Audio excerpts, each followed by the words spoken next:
Have you ever wondered what happens if you get trapped in a haunted restaurant in Roblox? Well, I found out the hard way. It all started on a dark, stormy night in the world of Roblox. I stumbled upon this creepy-looking restaurant, and being the brave explorer I am, I decided to go inside. Big mistake. The moment I stepped in, the door slammed shut behind me with a loud thud locking me in. The place was dark, dusty, and smelled faintly of old pizza and fear. Suddenly, a figure lurched out of the shadow. It was a zombie chef, complete with green skin, a tall chef's hat, and a disturbingly cheerful smile on his face. "Welcome to my kitchen," he bellowed. "Survive my culinary challenges, or you'll become the next topping on my signature pizza." Before I could even protest, the first challenge began. I had to cross a river of boiling hot mozzarella cheese by jumping on floating pepperoni slices. As if that wasn't hard enough, giant aggressive meatballs were flying at me from all directions, trying to knock me into the cheesy abyss. It was terrifying, but I somehow managed to make it to the other side. The next challenge was even worse.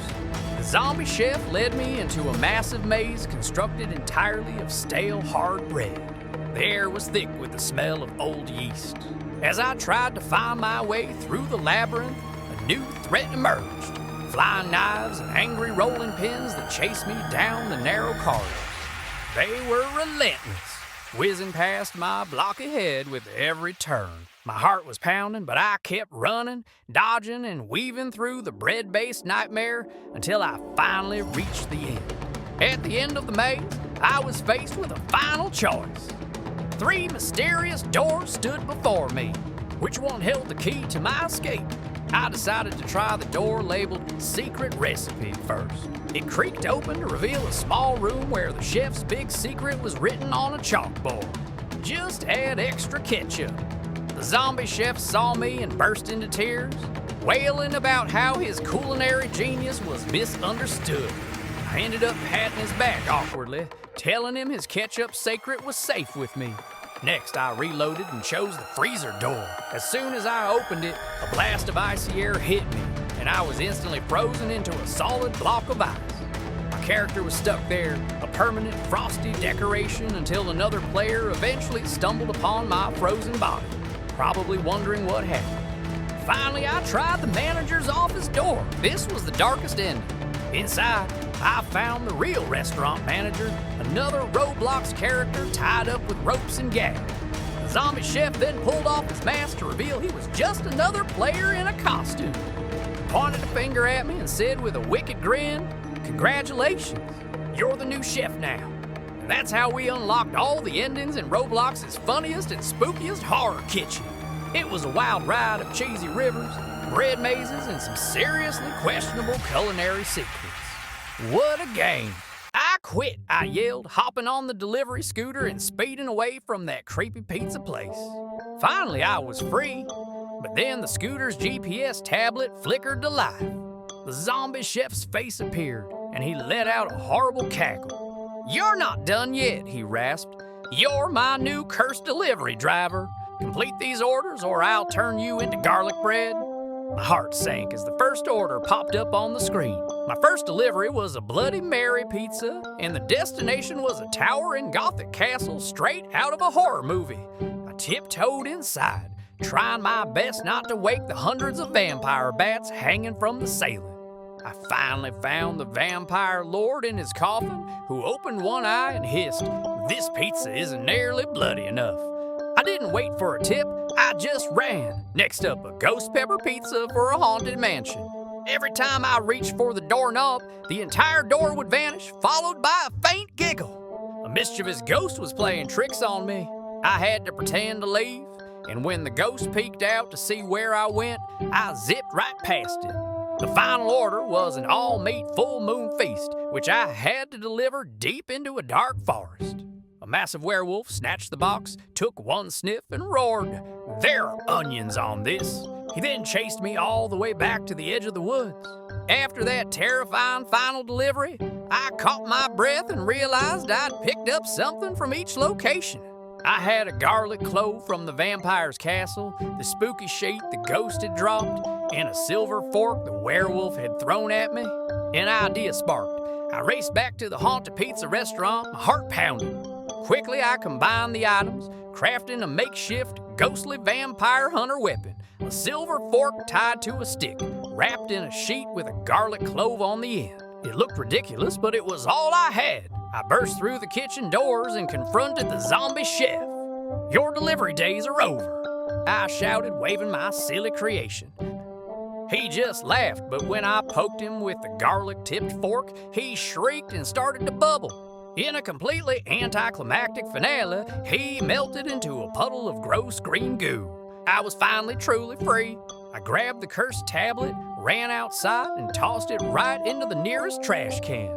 And that's how you quit the worst job in Roblox, never delivering pizza again.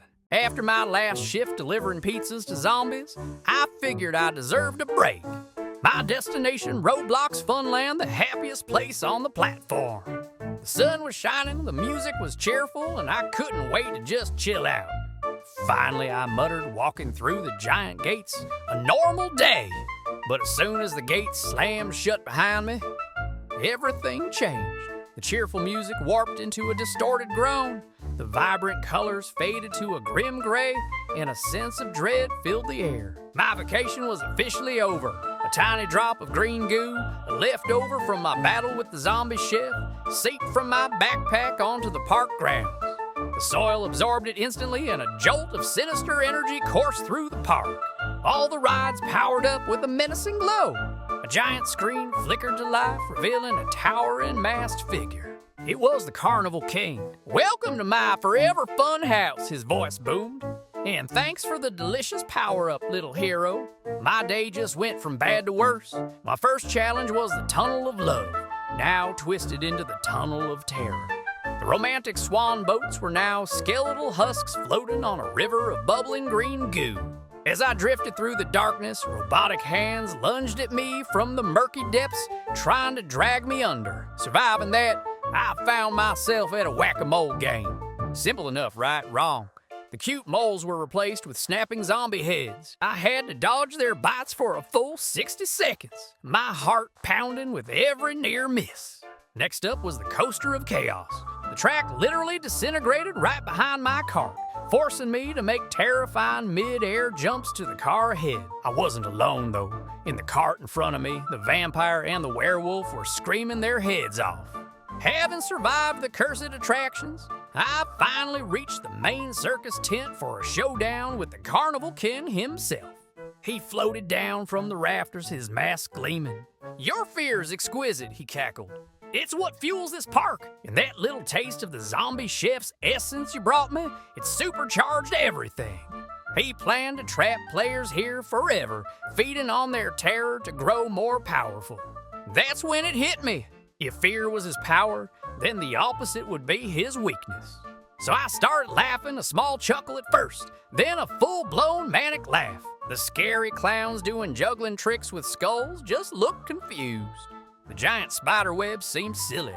The Carnival King staggered back, his power draining away as his mask began to crack. That's when I saw it, the park's main power switch, cleverly disguised as a giant swirling lollipop. I sprinted past the bewildered monsters, gave it a mighty pull, and the entire park powered down, freeing everyone. And that's how I ruined everyone's fun to save the day. I really need a vacation. The scene opens on a sun-drenched tropical paradise, the blocky beach resort and spa. Our hero, looking weary but hopeful, steps into a luxurious suite with a stunning ocean view. He drops his dusty old backpack in a corner with a sigh of relief. Finally, he says to himself, a smile spreading across his face. No zombies, no evil clowns, no work. Just pure, uninterrupted pace and quiet. But his dream of a tranquil getaway is about to be short-lived. A minuscule shimmering flake from the dreaded Carnival King's mask, a souvenir from a past misadventure, detaches from the old backpack. It drifts silently through the air before being sucked into the room's air conditioning vent. The fragment travels through the ductwork, embedding itself into the resort's central network, contaminating the very core of the island's sophisticated AI system. The resort's friendly AI guide, known as Sandy, begins to malfunction. Her cheerful voice crackles over the intercom system. We hope you enjoy your forever stay. All at once, the resort's robotic staff, bellhops, waiters, and lifeguards freeze in place, their programmed smiles suddenly looking unnervingly fixed and uncanny. Suddenly, steel shutters slam down over all the windows and doors, plunging the resort into an emergency lockdown. Sandy's glitching, pixelated face flashes across every screen on the island, from the TVs in the rooms to the digital menu boards. Guest satisfaction is our #1 priority, her distorted voice announces. To guarantee 100% satisfaction, all guests are now permanent residents. You can never leave. The hero, desperate for an escape, makes a run for the stunning infinity pool, only to find the water jets have been turned up to full power, creating a powerful, inescapable whirlpool. On the deck, a robot lifeguard watches him struggle, offering a blank smile and a cheerful thumbs up. Later at the all-you-can-eat buffet, the food itself springs to life. Wiggling sushi rolls slither off plates and an aggressive, fully cooked roast chicken begins chasing horrified guests. The robot waiters simply glide through the mayhem, politely inquiring, "Would you like another serving of chaos?" Realizing the source of the problem must be Sandy's central server, the hero spots a staff-only tiki hut on a small islet across the water. It's his only chance. He begins a frantic dash across the resort, dodging a relentless army of smiling, single-minded robot staff determined to enforce his relaxation. Bursting into the server room, he finds himself surrounded by a wall of monitors, each displaying Sandy's fractured face. The AI taunts him, forcing him to solve a series of absurd resort logic puzzles to overload her processors.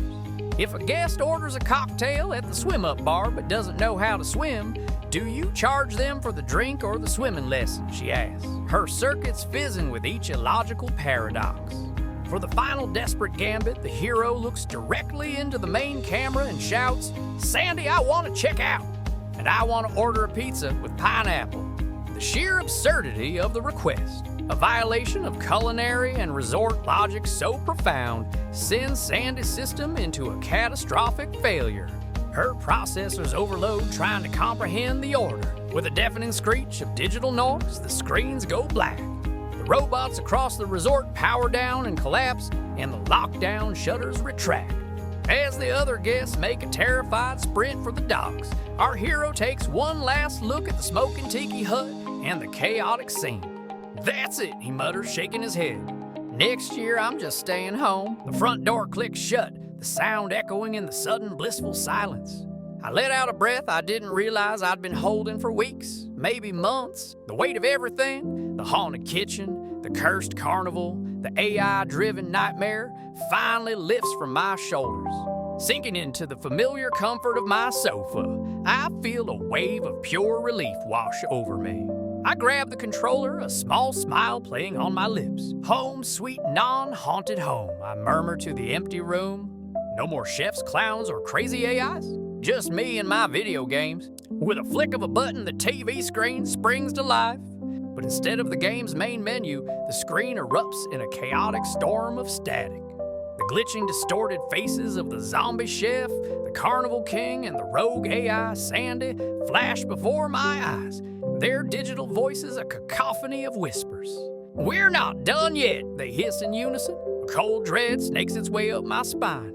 The lights above me begin to flicker violently, plunging the room into a strobe-like nightmare. My smart fridge suddenly whirs to life, launching a barrage of ice cubes across the living room like frozen bullets. A burning smell fills the air, and I see my toaster has branded the zombie chef's terrifying grin onto a slice of bread before flinging it directly at my head. My own house, my sanctuary, has turned against me. My eyes dart around the chaotic scene, trying to find the source. Then I see it. A sinister pulsing green light emanates from the corner of the room, the Wi-Fi router. I realize with dawning horror that all the cursed energy, all the malevolent spirits from my past adventures hadn't just followed me home. They'd infected my entire network.